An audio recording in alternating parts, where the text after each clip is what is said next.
ഏഷ്യയിലെ തന്നെ ഏറ്റവും ധനികനായ വ്യക്തിയാണ് റിലയൻസ് ഇൻഡസ്ട്രീസ് ഉടമ മുകേഷ് അംബാനി.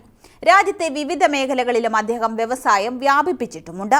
ടെലികമ്മ്യൂണിക്കേഷൻ ശൃംഖലകൾ, റീറ്റെയിൽ, എണ്ണ ശുദ്ധീകരണം എന്നീ മേഖലകളിൽ നിന്ന് മികച്ച വരുമാനമാണ് റിലയൻസ് ഇൻഡസ്ട്രീസ് കൊയ്യുന്നത്. കോർപ്പറേറ്റ് മേഖലയിൽ സജീവമായി നിലനിൽക്കുന്ന മുകേഷ് അംബാനിക്ക് ഒരു മാമ്പഴത്തോട്ടമുണ്ടെന്ന് പറഞ്ഞാൽ നിങ്ങൾ വിശ്വസിക്കുമോ? ലോകത്തെ ഏറ്റവും വലിയ മാമ്പഴത്തോട്ടമായ ധീരുഭായ് അംബാനി ലക്കി ബാഗ് അമ്രൈ റിലയൻസ് ഇൻഡസ്ട്രീസിന്റെ ഉടമസ്ഥതയിൽ പ്രവർത്തിക്കുന്നതാണ്. ഗുജറാത്തിലെ ജാംനഗറിലാണ് ഈ തോട്ടം സ്ഥിതി ചെയ്യുന്നത്. 200-ലധികം ഇനം മാമ്പഴങ്ങളാണ് ഇവിടെ കൃഷി ചെയ്യുന്നത്.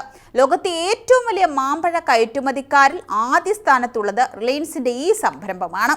1990-ൽ പാരിസ്ഥിതിക മാനദണ്ഡങ്ങളുമായി ബന്ധപ്പെട്ട റിലയൻസ് ഇൻഡസ്ട്രീസിന് പല പ്രശ്നങ്ങളും നേരിടേണ്ടി വന്നു. ഈ സമയത്താണ് റിലയൻസ് ഇൻഡസ്ട്രീസ് മറ്റ് ഭീമൻ കമ്പനികൾ സ്വീകരിച്ച മാതൃകകളിൽ നിന്ന് വേറിട്ട രീതിയിൽ മാമ്പഴ കൃഷി ആരംഭിച്ചത്. ഇന്ന് കോടിക്കണക്കിന് രൂപയുടെ വരുമാനം ലഭിക്കുന്ന സംരംഭമായി മാമ്പഴ കൃഷി മാറി.